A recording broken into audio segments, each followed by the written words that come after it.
Dukes. How is everybody doing this evening? I do pray that you all are well, that you had a beautiful day. It was lovely here in New York in terms of the weather. Still a lot going on with masks and not people not wearing masks and some level of anxiety with being outside. But I am more so inside of stores. I am happy to see people, masking up and just continuing to be safe and be healthy, which is what we want, because all of this activism and advocacy and allyship that we're doing, it's for naught if we don't have our lives. So yeah, that's where we are today. I'm very excited about our guests. I'm always excited about our guests. I'm excited about all of you. Wait, shout out for the viewers. Can I just do like a shout out, a round of applause for all of you, because you have really made Speak Your Truth and all the broadcasts that the National Parents Union put out there. You've really supported us a heck of a lot, and I appreciate it. John appreciates it. The National Parents Union appreciates it. The entire Speak Your Truth community appreciates it. Just going on, we hope that what you see is enjoyable to you. We hope that it's edifying to you. We hope that it is in some way adding value to your life, if you're sitting here watching this, whether it be live or on the replay. So just want to definitely thank you all for your support. Tonight's guest is someone who's very near and dear to my heart. I know I say that about everyone, but I really don't try to have people on here that I'm not, that I can't vouch for. You know what I mean? It's important that the platform is used in a responsible way. And so the guests that we have on here to talk about their experiences and whatever it is they have to share, it's just important that there is such a high level of integrity and authenticity. And tonight's guest really does model those two things. And so without further ado, I'm not going to do a long introduction of him. I just really want us to come in and get started. I'd like to introduce you to Mr. Prince Mapp. Welcome, Mr. Mapp. Hi. You're on mute. We can't hear you, sir. Sorry about that. How are you? That's okay. I'm great. How you doing? I'm doing good. I'm doing good. Good. See you. It was a beautiful day. It was hot, but it was a beautiful day. I was just saying that. It was hot outside, but it feels good even to just feel the sun and feel the warmth. It is energizing in its own way. Yeah. Do you want to tell the story of how we met, or should I tell the story of how we met? Go ahead, man. These are your fans. They like hearing your voice. Prince and I met through my husband, John. You all know him if you've watched the show before. So John is a returning citizen. He's formerly incarcerated. At the time that he was incarcerated, I was teaching summer school at a school in South Jamaica, Queens. That's where John is from. And it was a community group who was in the school just trying to uplift the kids, telling them, listen, put down the guns, an anti-violence symposium for them, really. And so Prince came on and started talking and giving his words of encouragement, sharing his life and experiences. And he mentioned that he too was a returning citizen, who was formerly incarcerated. And he mentioned the prison where he was incarcerated was the same place my husband was. I said, I wonder if he knows John. And so at the end of the presentation, I go up to him and say, hi, I heard what you said. Do you know a man by the name of John Dukes? He was like, what? Dukes? John? This man showed Prince, from the minute he knew that I was John's wife, he embraced me. He asked how I'm doing, knowing what it is to be inside, knowing like, how are you doing? Not just the surface, how are you doing? Like the for real, heart to heart, like how is everything going? How is he doing? What's going on? Prince literally reached into his pocket, pulled out $50, said, "This is all I have. Take this, please." And I'm like, "No, I'm good. I don't need anything." He's like, "No, take this, whatever you need, whether it's gas to go visit him, just money to have in your pocket. Your husband has been so influential in my life that I would be remiss if I did not, pay it forward to his wife." This is a stranger to me, guys. At this time, like, I didn't know him. He is a stranger, and the love that he showed me was just so, it touched me. It touched me, Prince. And I don't know if I've ever thanked you, but thank you for seeing me, for looking out for me, for being what my husband always says, like, listen, we're not there, and we want someone to be there for our family. Because just because we're not there doesn't mean we don't want to be, or we don't know what we're supposed to do. That's right. We're inside, so. Right. So thank you for allowing me to pay it forward. I was humbled by that moment. John is a very close friend of mine. And we spoke about this already, but John, like, is probably he is the first person that really introduced me to God behind the wall.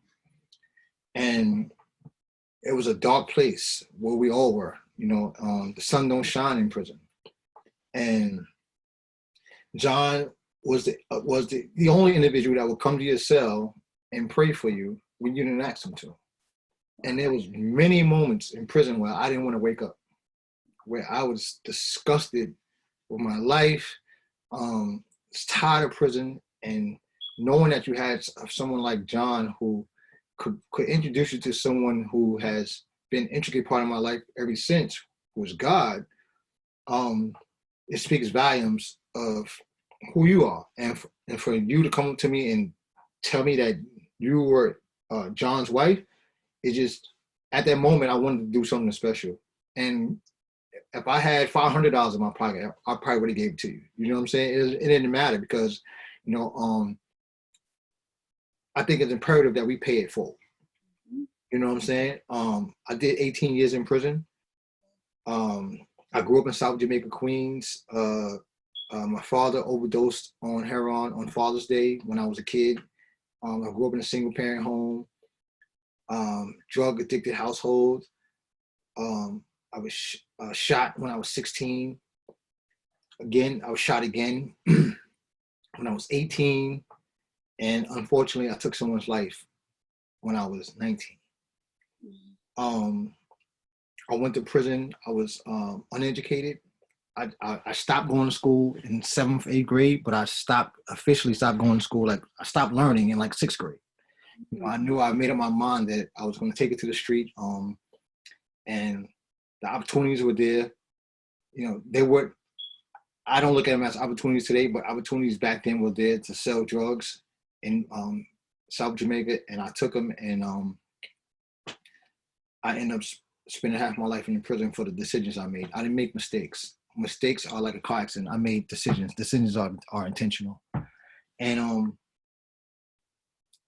my journey was it was a hard journey, because the perception that we have of prison when we're out in the street is a different perception from when you step indoors. So when you're out in the street, you see people coming home from prison. They get parties. They get the new girl.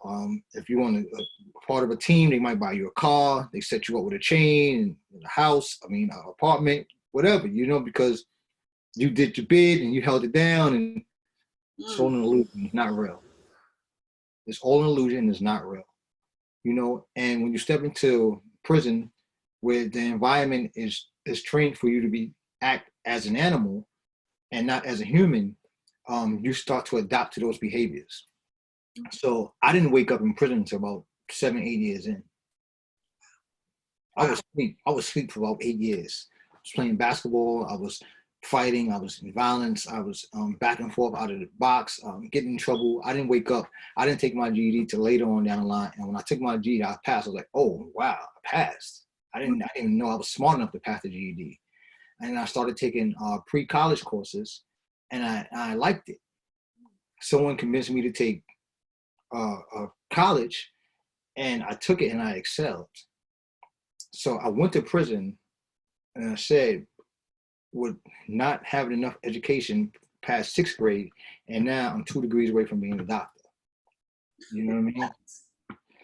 So Wow. I came home. I got the opportunity to one of the opportunities of a lifetime to be an adjunct professor at the new school on Fifth Avenue and 14th Street. That was like my first real job.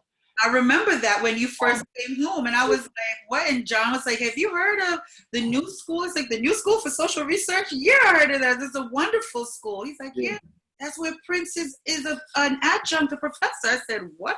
yeah. And I was professor there for a year, and I end up running to an old friend of mine that when I first came home, and I got involved with the startup tech company. Because when you met me, I was doing violence interruption work. I was working with high risk and at risk youth in Yeah. New York City, and I met them through that work, and they offered me a job. I think at the time making $80,000 a year as the community manager. And I've never seen that type of money selling drugs. You know what I'm saying? I've never seen that type of money doing crime. And someone seen my value and offered me that work. So I had to make a decision to leave the new school, which was prominent and, you know, very good job, very good pay and benefits, or go to a startup tech company where I wasn't sure how it was going to turn out. And I prayed. Oh, And I woke up the next morning and I said, you know, this may be the journey that you was meant to have. And I took that and I took the journey, and lo and behold, today I am executive of Citizen. Um, I'm, I have a few million in shares. Um, I have a team, a great team that works under me. I'm head of community and culture in Citizen right now, and we have over 4 million users on our platform, and we're growing.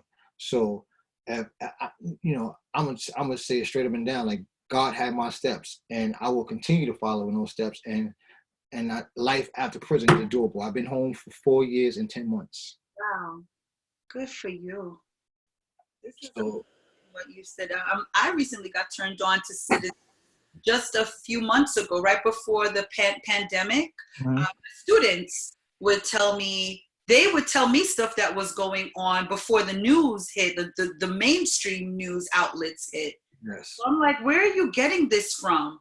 And they're like, nah, Miss Dukes, you got to get Citizen. That tells you everything that's going on in the hood, the real talk that we need to know, what's going on down the block, so that we know when we're getting out of school, if we should go left, if we should go right. Should we go to the Ave? Did something pop off on the Ave? What's going on? yes, yes. I introduced it to New York City. So Citizen gives you real time alerts when there's an emergency happening in the immediate area. So if there's a person with a gun on the next corner, you will get a notification to your phone letting you know that someone called 911 and there's a person with a gun. And it actually works even better for parolees, guys just come home from prison, because you want to know where the crime is at, because you want to know where not to go. Exactly. So I was volunteering, going in parole on Tuesdays and speaking at parole and just telling the brothers like, hey, you should download the app. And I had at first it was a hard sell, because you have to show that there's no way that we are working with the police, because people think we get the information from police, but we don't. We scrape scanners, and we get the information from 911 calls. So we have 24-hour moderators who listen to 911, take that information, filter it, and send you real-time alerts to your phone. So right now, so when I got that offered that job, we was in 3 cities, and now since I'm head of the launch team, we're in 19 cities. So that's why you hardly ever see it. Before COVID, I was traveling all over the country, launching the app in different cities. So we're remotely launching now, but we're in 19 cities right now. Well, I really like what you said. So for our listeners out there, especially those who are in positions, if you are an undocumented citizen, if you are in any way not desiring to be involved in the criminal and justice system in any way, shape, or form, Citizen is definitely an app for you to download and get, because as Prince just said, it helps you avoid police interaction. It will tell you this is where the police are, and you can make a decision, an intentional decision about what to do once you have that real information. Right? It's nothing better than real time decisions. I was given a talk at Mega Evers College, Mhm. and I got an alert on my phone that they were looking for a black male with a black hoodie and black jeans in shooting a block away. I had the same exact thing on, and I was on parole at the time. Yeah. You know what I mean? So, what were the chances of me going outside and walking to the train at the time Mhm. and being picked up? Mhm. You know what I'm saying? And now I'm in prison for the next 25 years fighting something that I didn't do. Because You you know what I mean? So definitely real time alerts, it helps you avoid those things that, a lot of us, need to avoid. yes, yes. Prince, are you a parent? Yes, yes, I am. So, I'm a grandfather. oh wow. Mhm. So, what could you shed a little light on your experience being incarcerated while simultaneously being a parent, which means you were a young parent, if I recollect your story correctly. You Yes, shot someone at 19, which means you were a parent prior to that. yes, I was. I was a parent at 17. I have two children and I have two stepchildren in marriage. So I'm gonna talk about my first biological children first. Um, that was one of the hardest things to face because my two children were babies when I went to prison. And when I got sentenced to 18 years, I turned around and I looked at them in court and I said that, wow, she's gonna be 24 and she's gonna be 19 when I return back. And they're gonna hate me. They're not gonna have love for me. They're gonna hate me. You who's gonna teach them? Who's gonna protect them? I remember I was in prison one time, and I called home to speak to my daughter Brittany. At the time, she was in high school, and she said a grown man punched her in the face on the bus on a Q5. Now I'm powerless. There's nothing I can do for my daughter at that time. Nothing. It crushed me. All I can do is try to get back on the phone, make calls, and have somebody meet her and console her. But at the time, her father wasn't there. And that was one of the most hurtful moments. Another time was my other daughter, Brianna, she lives in Baltimore. And this was Thanksgiving. Thanksgiving, the brothers come together, we all cook together, wives bring us up packages and we cook. And so I had a nice meal, macaroni and cheese, collard greens, some sliced turkey that we done make. We put it together, you know what I mean? And I Yeah. called home and I asked my daughter, I said, hey, Brianna, how's everything? I know you're having a big meal for Thanksgiving and stuff like that. And she said, no, Daddy, our stove is not working. Oh gosh. You know what I'm saying? And when I got up, I went in my cell and I threw my bowl, which we put our food in the garbage. You know what I mean? I didn't eat. And because how could I be in prison doing better than my children?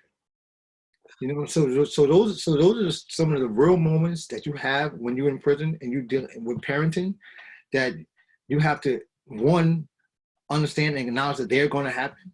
If you didn't leave them in a position to not have a broken stove, if you didn't leave them in a position to not be alone on the bus by themselves when a grown man is attacking them, then these are some of the things that you have to think about before you make these decisions to lead you to prison, right? So, well, I started to learn, and John, if I may, is one of the brothers that, you know him, myself, and a few others who pay close attention to our children on the visit. Yes. You know what I'm saying? A lot of times when men go on a visit, like, they don't pay close attention to their children, they pay close attention to the woman that they think is going to lead them. You know what I'm saying? And I used to help my daughter with her math, and she used to bring some of her homework, like, especially when we go on FRPs and stuff like that. We do so much. You know what I mean? Spend so much time and quality time. And fortunately for me, when I came home from prison, that my children embraced me as I never left. Oh wow. I was blessed just on those relationships that we had throughout the years, the conversations we had, the cards I made for them, the personal cards that I made for them, the letters I wrote them. Um, I remember one time writing a letter to myself from my daughter, my youngest daughter. Mm. And I wrote it in a way where how would she, if she could be brutally honest with me, what would she say? I wrote the letter and I broke down into tears after I read it. It destroyed me about how I left them, how I left them poor, how they had to go to a shelter, how they was on welfare, how they didn't have any money, how were you a drug dealer and you didn't have leave nothing to your kids, those things. And my daughter never knew. You know what I'm saying? But that letter gave me the strength to continue to build on those relationships. So those are my motivations to go to college and make sure I get it right. And when you were inside, you were able to continue to see your children on visits. So you were able to maintain a good relationship with their mother or mothers, because that's what we've heard. We've had a few guests on the show now who are also returning citizens who also had children. And we hear different scenarios, and that's the caveat that I recognize. Depending upon the relationship with the mother, whether it's the father's, whomever is incarcerated's relationship with the parent who's outside, or your family, but there has to be some bridge there. If it's not, then the relationship with the parent who's incarcerated and the child can be severed. How was that to co-parent from inside? So at first it was difficult, you know what I mean? Because I had to get past the jealous stage of worrying about who's with my children's mother, you know what I'm saying? And if it's not me, you know what I'm saying? So I had to man up first. And you know, I thank God for all the organizations that I was writing, because Osborne used to bring my daughter up. You know, Osborne used to take my daughter's gifts on Christmas and send them tons of gifts on Christmas that I couldn't afford. You know, once I started working on the asbestos crew, I started to be able to save money and send money home and do little things, which didn't matter because, you know, I realized that their parent, their mom, was going to take care of them regardless, whatever stripes they went through, whatever hard times they had. They made sure that them kids was okay. So the things that was paining me, knowing that they was in shelters and stuff like that, was paining me.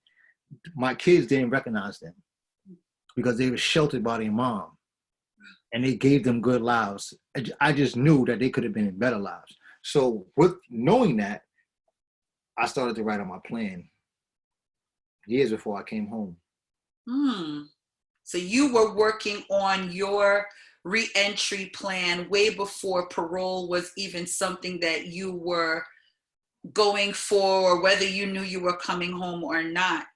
What, and your children were that motivation? My children were that motivation. You know, I had a plan, and I had a black and white notebook. Remember the notebooks we used to get when we was kids, the black and white ones? I had a black and white notebook full of everything I wanted to do. You know what I'm saying? And I tried to attack them upon my release. And I realized that I can't attack them all. So I was trying to attack the tangible ones, the realistic ones. You know, the first thing on my list was employment. Okay. So I came home and I started installing windows, doing construction. You know what I'm saying? And it was hurting my back, but you know, when I got the check, I felt good. You know what I'm saying? And you know, but I know my passion was to work with youth. At the time, I was watching, and when I was in prison when Eric Garner died, and he kept saying I can't breathe. So I wrote out an acronym: breathe, build relationships, and engage in alternatives to help everyone. So I wanted to bring breathe home, so my community could breathe. So that was one of my first initiatives in Queens, was to bring the breathe initiative, and you know I executed it. You know, and then I started like a Hill Dot training, sports training and physical training for kids and adults. I executed that. You know what I'm saying? So my goals that I had written down, the tangible ones that was doable, I did them.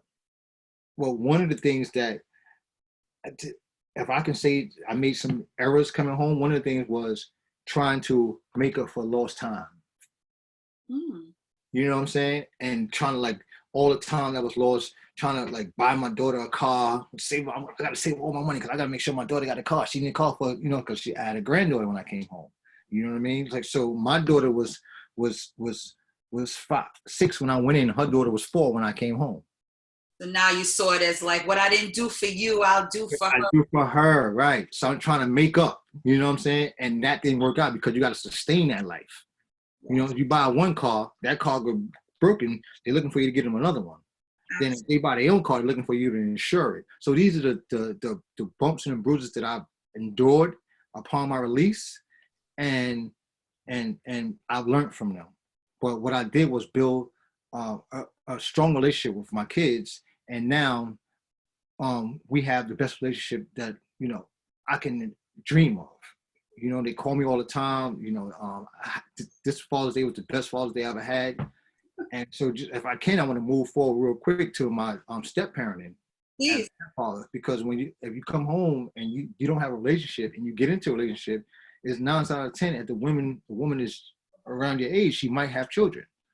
So one of the things that you don't want to do is automatically try to force yourself and make the kids like you to get the woman.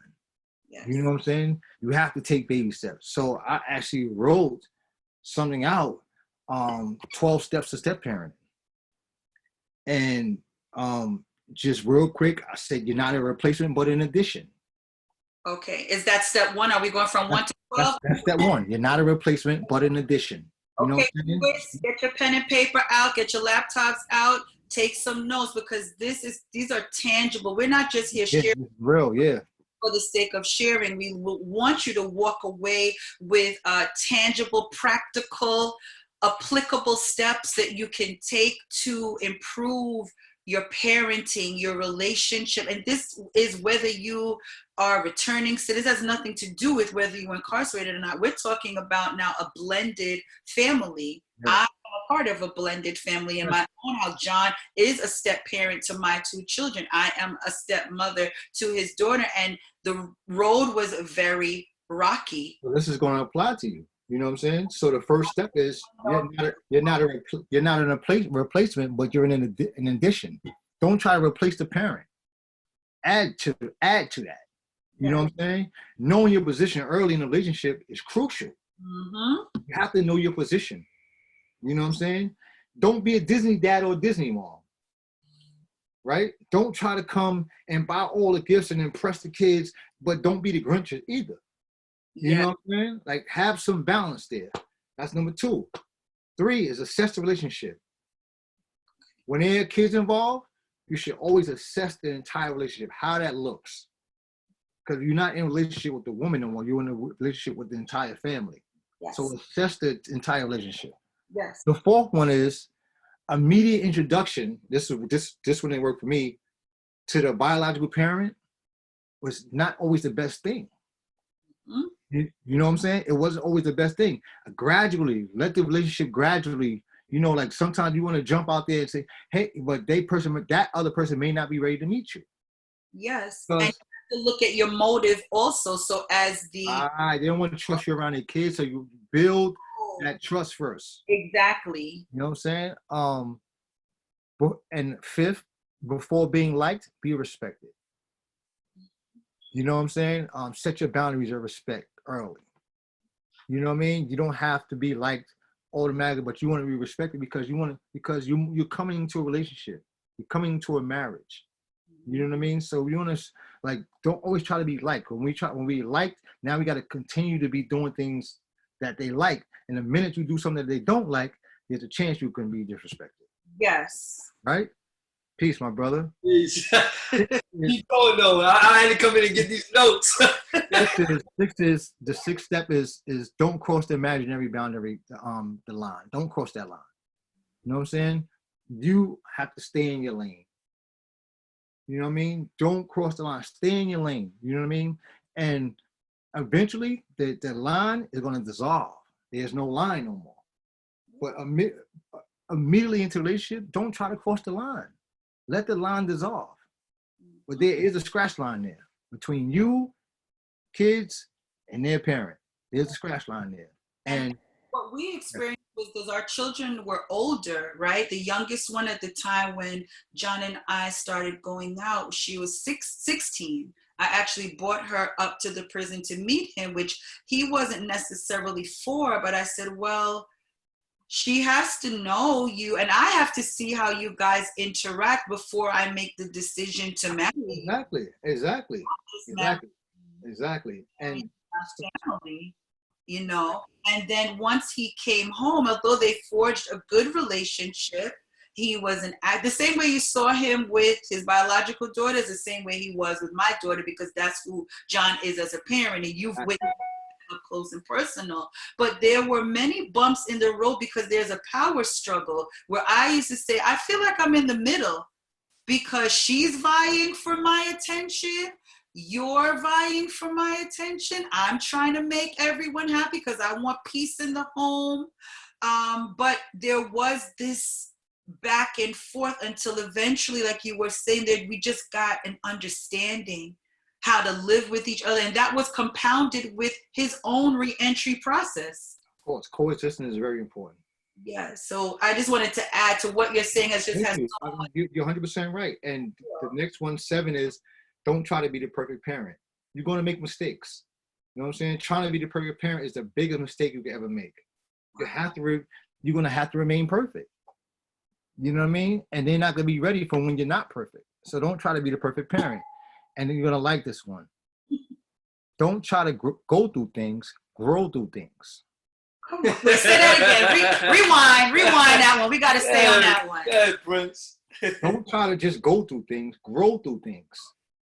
You know what I'm saying? Sometimes we just go through things. We're just going through the process. But if you grow through the process together, then you're going to have the most beautiful plant you've ever seen in your life.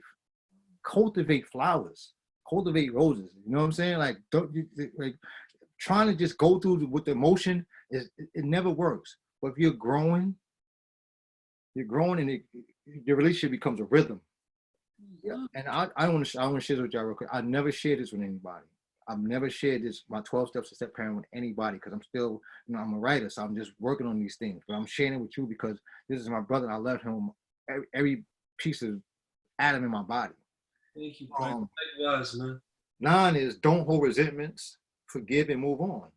You know what I'm saying? Sometimes, like when they're not your children, you can hold on to stuff, and you can do self-talk in your head where you can, man, I ain't got to stay for this. I ain't got to go for this. And you know what I mean? And after a while, it builds up and it can actually push you out the door and you can walk away from something that you're supposed to have. So, and I'm only giving you stuff from my experiences, 10 is stay in control of your emotions. We know the saying, and I don't have to say it anymore. Don't let your emotions supersede your intelligence. You got to stay in control. 11, stay consistent with love. Stay consistent with love. That's not the easiest thing to do. It's a work in progress, and it goes back to growing through things. Love is going to grow that flower. And the last one, this is for my brother. A family that prays.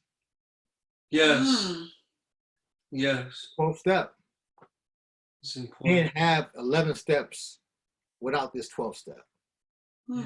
You know what I'm saying? You can't, a family that prays. Yes. I'm not even giving you an explanation for that. This dot is family that prays. When you see it, it's going to be ... You figure that out. In my house growing up, in my home, we used to have a sign. I just told John about this a couple weeks ago. It was a plaque that said, "The family that prays together stays together." That's your image.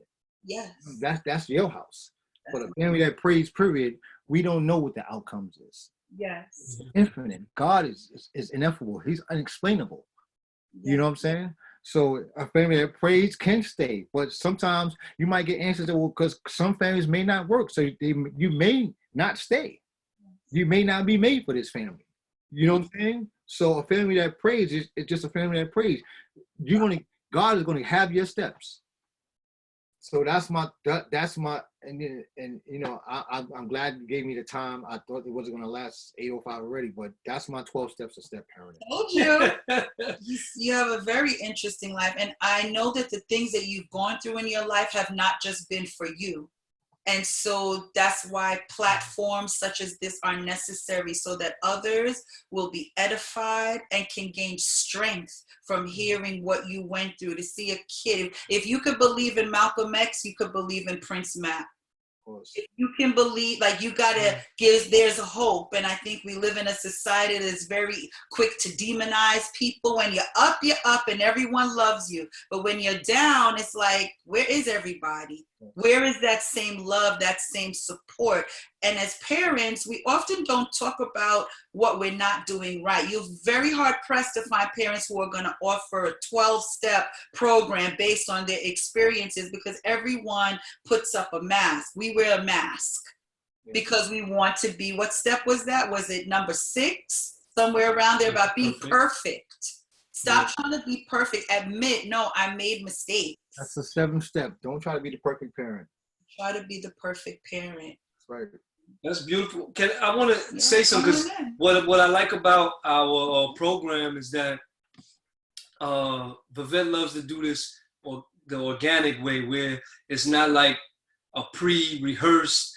It's all genuine, authentic. So I wasn't here to hear what you were saying, and I wanted to know, did you speak about even your work, not only Citizens, but your work on your books that you've written? Did you speak about that already? Nah, I didn't speak about, Yeah, because he's a writer as well. So, you know, he did say wonderful things about you that I think you should hear at some point during this broadcast, because it really touched me, and I know it would touch you as well. Well, thank you, Prince. Nothing but wonderful thoughts and moments that I have with you. And you're a great cook, a party preparer, because you know what, inside, he would make sure like everybody would eat, like, yo, come to the yard, we're gonna have this party, because where he was at that particular time before I got over there was like what they call preferred housing. You have to work hard to get to these places, you know, that are set up where you can have pots and pans and all. I worked to get over there as well eventually, but before we went over there, Princeton was like the trailblazers of what we consider the hood where we at in the facilities. Like there's levels in the hood, you know. I mean, even in facilities, they're like, yo, you have your hood, and then you have the places that they're like on the borderline, and then you start getting to like the preferred housing or the honor block if you're able to. And Prince and a few others went over there and trailblazed that was like, look, you can play your radio over here. You can do this. Like it's not what they said. They lied to y'all. Like come on. It's almost like how they lied to us about suburbs. Like, oh, the suburbs are not this. They won't accept you. Don't go out there. It's not a good place to live. But when you get out there, you're like, wait a minute. There's black people out here, and there's living out here. There's nice places out here. It's doable out here, right? So yeah, I remember many stories. I could go back there, but again, to your books, like you have a body of work. Yeah, I unfortunately I did some time in the box. So I wrote some books. I wrote a couple Keep Black. My last one I wrote in a box. I just published it on. It's called Silk Tears, and it's surreal because I got so many fans now. I got people from New Zealand inboxing me, asking me to sign their book. Like, I can't come to New Zealand and sign your book, you know what I'm saying? But and it just all came from my spirit. You know, I'm just gonna tell you, John, that you were one of the first brothers that introduced me to God. You know, your consistency with God is like, wow. I can't explain it, you know, and how you used to come to my cell and put your arm on my cell and pray for me, you know what I mean? And without me asking you, or, you know, bringing me scripture, or, you know, just God blessing me, you know what I'm saying? Like, you are, and I'm not saying this because you're my brother, you're the nicest person I've ever met in my life. You know what I'm saying? Like, your behavior stayed consistent. Even when you was angry, it was hard for you, you know what I mean? And you helped me get through, my roughest times. I was telling the vet that it was times I was in prison where I didn't want to wake up. Yeah. You know what I'm saying? And you helped me. And you know, the journey that I'm on today is because of God. There's no other way. Like, I was supposed to be having an interview with Pastor A.R. Bernard soon from CC. I love A.R. Bernard. You gotta shout him out for me. Yeah, I was supposed to have an interview with him soon. You know, and he's another one. Like, my wife took me there, and ever since I've been there, my life has changed. Seeing because he explains God in a way where I can understand, because I had an issue the way a lot of people explain church in the Bible. You know what I'm saying? He breaks it down in a way where I was able to understand. I couldn't wear my Easter clothes unless I went to church when I was a kid. Yeah. And I didn't like it. You know what I'm saying? I didn't like the way it was presented. I didn't like it was a lot of stuff that I couldn't deal with. You know what I mean? But when I went to CCC, it gave me a perspective on life, and it's because of you. I wouldn't be open to go to church if I didn't have the Spirit of God in me by meeting. You know what I'm saying? By not meeting you, but running into you in prison. Our experiences that we had are to help other people. You know what I'm saying? Like I don't take away from my past anymore. I used to, but I don't shun it anymore, because that dash that we speak about, from the year I was born to the year I die, I have to define my dash. You know what I'm saying? And my dash is that small, and half of it has been chopped off already. So the rest of my dash along the way until the day I'm no longer here, I have to define that dash, and God is in that dash with me. Amen. You know what I'm saying? So you got to define your dash. That sounds like the title of the next book, Prince. I'll just put it out there. Define. I don't have time to write, man. I don't have time to write. I don't have time. I've been on Zooms all day. I was Rock Nation, John Nation, youth detention centers, Citizen. You know what I'm saying? Busy, man. Busy. Life is doable. Are you still doing volunteer work as well, even with all of that? Every day. Every day I speak to somebody asked me to speak to prison, youth detention centers, every day. Every I give out masks in all the communities. Yeah. So we bought 10,000 on N95 masks. I've been giving them out for the last few weeks. That's what I saw you doing. I saw you doing that. Yeah. It's great work. And sneakers, are you still doing the sneaker drive? Yeah, I'm working on that now. I'm trying to get this time like some companies to donate some sneakers, but if not, I'm just going to donate the ones I got. I got a million pairs of sneakers, so I start with mine, and I just start collecting from everybody, and I'll set up a table somewhere, pop-up shop, and I'll give them out. Can you share information if there are viewers who may want to donate? How can they get sneakers to you? I'd like to do it day of, because last year I had a garage full of sneakers at my mother's house, and she got mad at me because I don't have a garage at my house. I got a shed. So people. Let me tell you something. People are beautiful. Yes. People are beautiful. People rather give than take. I'm talking about the toughest and the hardest people. They rather give than take.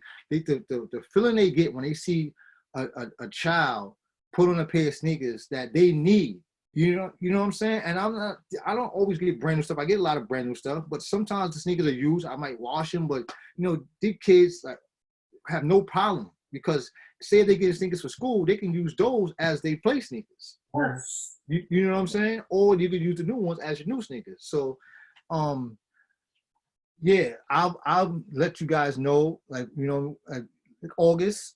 You know what I'm saying? Because we're not even sure how we're gonna do it. Even if we don't go back to school on time, I still want to do something for the children and give them experience of school shopping. It's still back to school time, and when we talk about back to school time, right? That are normal, like there have to be parts of going back to school that are maintained, because they are children and they do need stability. They need consistency. So I agree with you. Even if it's the one sneakers and they're not going out until after school, whatever the case is, it's important. And I think people don't understand too, like your gear, how you dress, it, especially for teenagers, kids in school, it's important to them. It is part of we like to minimize it because we're older now and we know better the value of $1, and maybe we only need 1 or 2 pairs of things, but it is important that we don't minimize that part of the child's life. It's not just about, they're wearing, they don't need that. Do we only have things that we need? Don't we get things that we want to? Yes. They want some nice new sneakers. They want new stuff to wear. It's important. So confidence is a part of learning. Yes. Confidence is a part of learning. If you feel confident, you're learning exponential. You know Yes. what I'm saying? I told you that I stopped going to school in 6th grade because me and my little brother was being bullied because my stepfather stopped us. We was wearing Pro-Keds and weapons, Converse and stuff like that. Then my mother got married, and this dude said that we don't need those type of things. We should wear McGregor's and Skips. So I'll go from being fresh to this, and now we're being bullied. So I lost my confidence. I didn't want to come to school. I didn't want to learn no more. So confidence is part of learning. Confidence makes learning exponential. So as we can build kids' confidence and make them feel good about themselves, they don't have no problem learning. But if a kid got to worry about someone throwing a paper ball at them because they got on a dirty shirt or putting gum in their hair because their hair not done, you know what I'm saying? How do you expect them to learn? You know? Man, you bring us some hard facts. Great. Do you guys have anything to talk? I feel like I should exit and let like the guys talk. Nah, I mean, I'm building off. I'm really taking in a lot of the things that Prince is saying, and appreciative to you coming on, sharing, and as always, you always come with something to give. You always come with something to give. It's not always, like you said, it's not always monetary things. It's not always tangible things, but you give from your heart, and also I like to include with your mind, and I appreciate that. I appreciate that. I don't know. I have nothing to really ask. I know Prince very well. It's always, like I said, it's good to see him, but I still would like, I defer to you right now. Yeah, wow. Ask a question. Okay, I mean, I'm open to question. You could ask me anything. You know, I was telling these kids earlier, if I can, I was telling the kids earlier that the most thing I'm proud of is the ability to be vulnerable. You know what I'm saying? Because the kid asked me, he said, Prince, so because I told him about a story about Rikers Island. I told him it took me 5 minutes to get across the bridge to go to Rikers Island. It took me 18 years to get back, right? And he said, Prince, when you was on that bus, what was you thinking? And I said, I was scared. You know what I'm saying? I was nervous. I was petrified. I didn't know what to expect because all I seen was people coming home from prison having parties and big and getting a car and getting a new girl. You know what I'm saying? I didn't know that the other part, and I didn't know what to expect. So I was nervous, and the ability to tell someone that, and in real time. So because the ultimate goal is to help these kids, and not to glorify prison in no way, form, or fashion. That is actually the worst thing could ever happen to someone. You know what I'm saying? It destroys families. It breaks people apart. There are people that come out and able to do good things. You know what I'm saying? But we could have been to where we are today without going through this. You know what I mean? We could have had other opportunities without going through this. We are facing many pandemics. We're facing COVID. We're facing police brutality. We're facing economic disparities. We're facing education. We're facing many pandemics. We've been facing them. They're just being broadcasted now. Yes. You know what I'm saying? We've been facing these pandemics. This is nothing new to us. You know? So the mask that we wear, you said it yourself, that we've been wearing this mask. Yes, it's true. It's just being broadcasted now. I love having you and John on because I think there's a misconception about, well, not I think, I know there is a misconception about what the experience in prison is. I know it from my vantage point of being married to someone who was incarcerated. But as I listen to you guys talk, something like having a pot and pan is part of having preferential treatment inside. These are things that we do not even think about. The harsh punishment that we execute. There is a problem with that. For you to be 19 years old, when I think about the decisions that I made at 19 years old, to have to be bound to them, it's the same way that perhaps I would be bound to a decision now at 45 years old. There has to be some kind of leeway because we're not as developed emotionally, mentally, educationally, socially at 19 that you are now. Did you receive any type of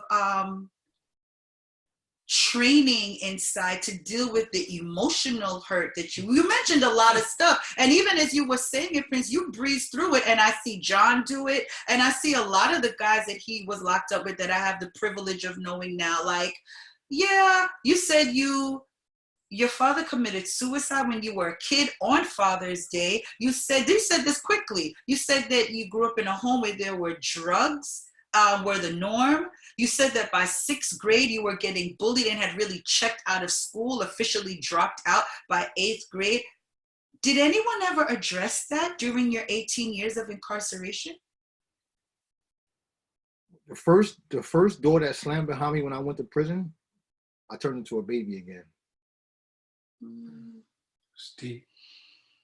When that first door closed, I wanted my mother. Mm-hmm.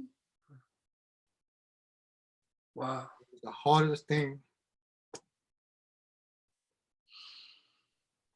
I hear you, man. I hear you.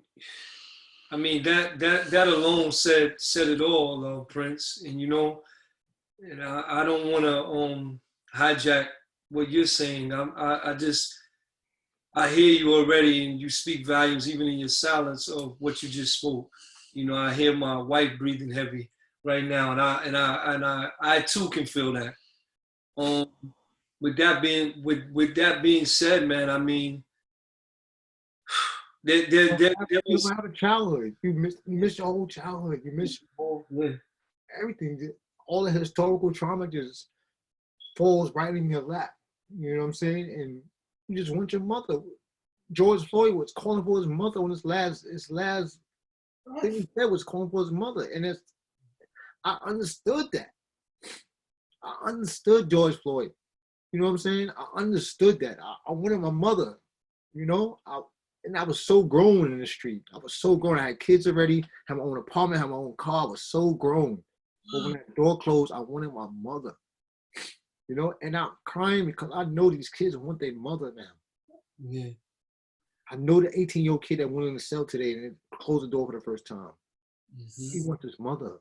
He wants his father. Yes. So I apologize. I apologize for it now. Don't apologize. And I apologize if what the question was just too much.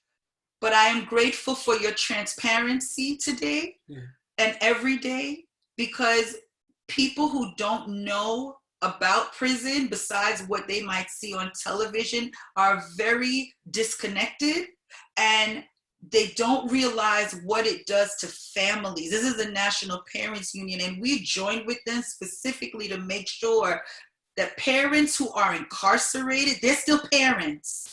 Be very clear, they're still parents. And when they come home, they're still parents, and they need support, because it's just a gap of life just gone. Yes.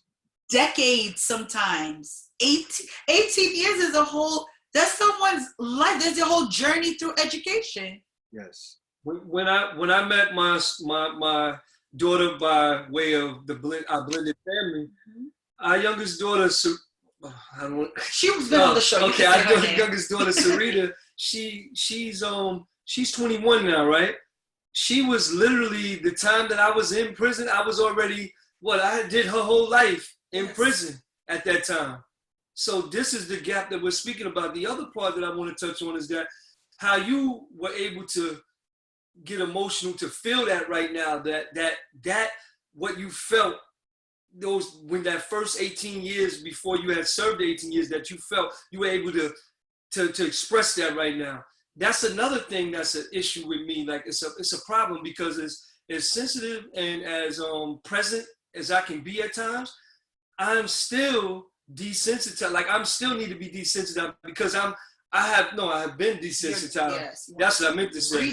I need to be resensitized, because there are things and traumas that sometimes I'll sit at the table, or I'll be speaking with Vivett, or I may be speaking with a person like yourself, and the tears may flow because I can't summons them. They're not on call like that on access, but it's been so much trauma that has happened throughout the incarceration, before the incarceration, because sometimes we don't even speak about the trauma that got us to incarceration, So all of those, like you said, all those pandemics that we've been going through before incarceration, then coupled or gelled with incarceration, just made it that much, it magnified it that much more, that when we came into that, now I'm still pushing and shedding things off.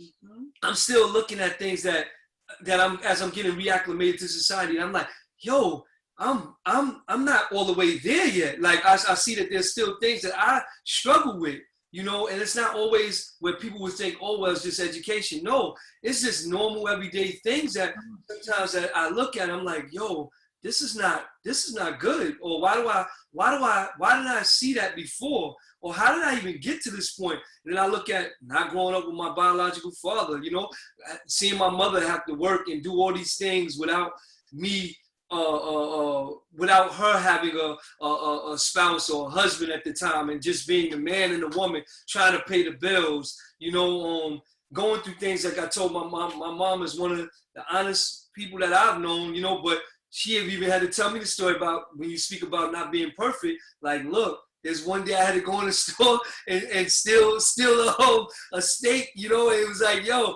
she told me that. I was like, what? I'm like, I can't believe it. She's like, yeah, I had to, because I paid the bills, but I didn't have the money to put food on the table. Of course, I have mother and father. She grew up with her mother and father, thank God. But even then, because it's not even guaranteed when you grow up with your parents. So imagine when the difficulties and the barriers that you have when you don't have two parents in the household, you know. So she was explaining to me, she said, I didn't want to go to my mother and father and ask them for money because I was grown already. And I just wanted to take care of y'all. And I was hoping that the cops didn't catch me or get caught for shoplifting, but I did it and I made it.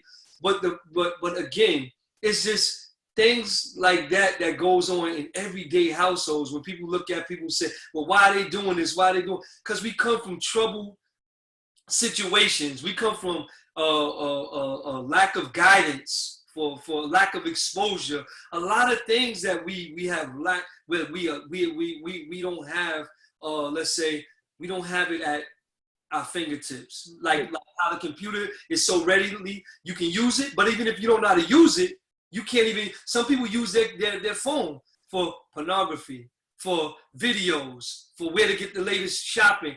But that phone, that tool right there, can be used for so many more great things. Like people used to say, it's how you use it. And it's like how people used to be inside, when we're inside, saying, oh, you're watching the idiot box. That TV is not necessarily an idiot box. If you watch, there's things like PBS on, there's things, right, the right stuff, right? Things that are right, that can help you. Mm-hmm. So with that being said, you know, you just open up a lot of things for me as well. I told this youth before I came in with you guys, I said that I ain't fixed. You know what I'm saying? I'm far from fixed. Don't think because you heard of some of the successes that I have that I'm fixed. That there's a process. There's a transformation process. Between transformation and change. Change is the final act, and the change might come when I'm no longer here. You know what I'm saying? So I'm still working on my dash in that transformation process. So I'm not fixed. I'm a work in progress. You know, it's not, I can go to church and be saved and say, I'm good now. Mm-hmm. It's the work. You know what I'm saying? It's the work. It's the vulnerability. It's to be able to have a conversation like this with you and tell you how I felt when, you know, I walked through that first day I walked through those doors, who I called for. You know what I mean? And I told them that something that I always say to everybody, I say, tough times don't last, tough people do. And I'm not talking about your physical self. I'm talking about this. Mm-hmm. You know what I'm saying? You got to be mentally tough to deal with this, John. You are going to be desensitized, but it's a process. Mm-hmm. You're not too far removed. Mm-hmm. You know what I'm saying? You can still get angry. You still get upset. You're human. You're going to have human emotions. You're not far removed. You just came from an environment that wasn't normal. You're human and you came from an environment, you are human, you've always been human, but you were in an environment that did not value your humanity. Right. That was designed to desensitize you. That was designed to dehumanize you. Exactly. And that's the culture clash that's going on here. And that's the problem. And as an educator, this is what I fight against, this school to prison pipeline. They are children. They are kids. And if we are not going to eradicate the systemic problems in the neighborhoods that they're coming from. We cannot in all good conscience just ship kids off to prison. It's not right. And we're paying for it because everyone they shipped off to prison 25 years ago, the crime bill, tough on crime. Well, the chickens are coming home to roost. They're home now. Now what? Yep. Now what? They know how many prison cells are built by 6th grade test scores. By 3rd grade, if you're not reading on grade level by 3rd grade, they will build a prison cell for you. That is factual, that's actual, look it up. That's why the standardized tests begin when? 3rd grade. You know. All a system. And they knew what cell I was going to be in, and they knew what number I was going to have. Yes. The day I said I was no longer, valuable or no longer responsible to be in school anymore. So, wow. Prince, we thank you so much for being here. Like, this has been, it always is talking with you. I'm inspired by you. You said you're 2 credits away from your doctorate? 2 degrees away from being a doctor. 2 degrees away from being a doctor. You're on your way and you're doing it. And I'm proud of you, happy for you. Thank you just for the love that's always been shown. And we thank you for all of you who tuned in with us tonight. For those of you who will watch this on the replay, I pray that it blesses you. I know it will. And we look forward to seeing you again on our next episode. That'll be Thursday, 7:30 Eastern Time, with the National Parents Union presents Speak Your Truth. Until then, be well. Have a great night. Shout out to Mercy College. Love you. Hudson Link. Yeah, Hudson Link. That was great. That was great, right? We're good? Am I still recording? Yes, we're good. I'm going to stop recording now, but we are off live. Was it able to stream on both? Yes, I streamed it on everything that y'all asked me to. Oh, thank you. This was good because he's one of John's friends, if you heard. So our people on Speak Your Truth will eat this up. Isn't it amazing? Yes. Oh my goodness. That was extremely heartwarming. And just, hold on, let me stop recording.